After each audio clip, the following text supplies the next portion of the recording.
आवारा कुत्तों से परेशान नागरिक अपनी आवाज लगातार कर रहे हैं। अब नीमच में आवारा और खूंखार कुत्तों के आतंक से पीड़ित नागरिक लामबंद होकर राहत की गुहार लगाते हुए आज कलेक्टर कार्यालय पहुंचे। कलेक्टर दिनेश जैन को ज्ञापन देकर बताया कि कुत्तों के काटने की वारदात लगातार बढ़ रही है। कुत्तों के हमले से लोगों की जान पर बनाई है।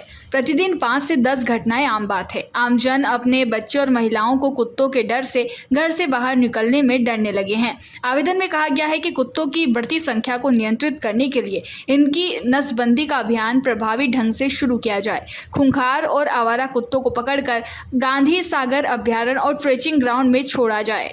कलेक्टर से ये भी मांग की गई कि पूर्व में कुत्तों की नसबंदी के लिए जो व्यय हुआ है उसकी जांच की जाए। पूर्व में कुत्तों की नसबंदी किए जाने के बावजूद इनकी संख्या में लगातार वृद्धि हो रही है। ये जांच का विषय है। पीड़ित पक्षों ने कहा है कि यदि कोई सकारात्मक परिणाम नजर नहीं आया तो उग्र आंदोलन के लिए हमें मजबूर होना पड़ेगा। इन मांगों के साथ कुत्तों के आतंक से मुक्ति दिलाने के लिए ज्ञापन दिया गया है। आप सभी जानते हैं कि नीमच पूरा कुत्तों के आतंक से पीड़ित है और प्रतिदिन लगभग 10 से 20 केसेस कुत्तों के होते हैं और जिले का अगर महीने की बात करें तो 500 से 700 कुत्ता बाइट हो रहा है। आज इसी बात को लेकर कुत्ता संगठन के द्वारा हम लोग जितने भी पीड़ित हैं और आम नागरिकों की तरफ से ज्ञापन दिया गया है, जिसमें मांग रखी गई है कि पहले जो नसबंदी की गई थी वो घोटाले की भेंट चढ़ गया है, तुरंत कुत्तों की नसबंदी करवाई जाए।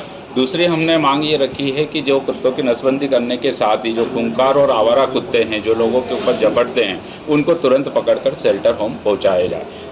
तीसरा ये था कि हम लोगों के जो बार बार हम लोग रिक्वेस्ट कर रहे हैं और चूंकि आचार संहिता लग चुकी थी, अब हम लोग अगर ये इन बातों को नहीं मानते हैं और नीमच की जनता को कुत्तों के आतंक से मुक्ति नहीं दिलाते हैं तो हम आगे की रणनीति बनाकर उग्र आंदोलन करने के लिए बाध्य होंगे, जिसकी जवाबदारी प्रशासन की होगी। इस संबंध में कलेक्टर साहब ने आश्वासन दिया है और इसमें पहल भी हुई है कि जैसे ही मीडिया ने भी हमारा सपोर्ट किया और हम लोगों ने मीटिंग रखी थी आम नागरिकों की तरफ से, तो उन्होंने कल आनंद फानन में एक मीटिंग आयोजित की और उसमें उन्होंने निर्णय लिया है और नगर पालिका को भी स्पष्ट निर्देश दिए हैं कि इनकी नसबंदी करवाई जाए और जो खूंखार और पागल कुत्ते हैं उनको शेल्टर होम पहुंचाया जाए। यही हमारी नसबंदी पहले भी करवाई थी। नगर पालिका का ये दावा है कि काफी ज्यादा कुत्तों को नसबंदी कराई गई थी, उसके बावजूद कोई उसका असर नहीं दिखाई दिया। इस संबंध में हमारे साथी अमित जी ने भी एक RTI लगाई है और उसमें अतिशीघ्र जैसे RTI मिलती है उसमें स्पष्ट हो जाएगा कि इतने कुत्तों की नसबंदी की है और अगर कुत्तों की नसबंदी की गई होती तो आज जितने पिल्ले नजर आ रहे हैं वो नजर नहीं आते।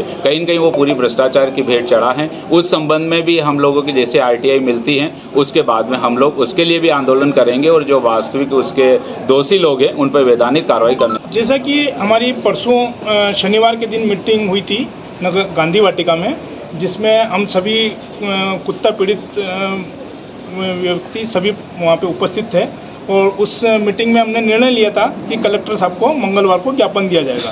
तो ज्ञापन हमने तैयार करके काफ़ी सदस्यों का सपोर्ट इसमें रहा, बहुत अच्छा सपोर्ट मिला है। क्या मांग है आप लोगों की? सपोर्ट मिला और उस ज्ञापन की कॉपी हमने आज कलेक्टर साहब को दी है। किन मांगों को लेकर के आज सौंपा गया? हमने मांग करी है कि ये कुत्तों को जल्दी से जल्दी मुक्ति दिलाया जाए कुत्तों के आतंक से यहाँ पर, और शेल्टर बनाया जाए और जो इसमें कुत्ता प्रेमी जो अड़चन पैदा करते हैं उनको उनके बीच में और हम इसमें पकड़ के नगर पालिका और बीच में कोई रास्ता निकाला जाए।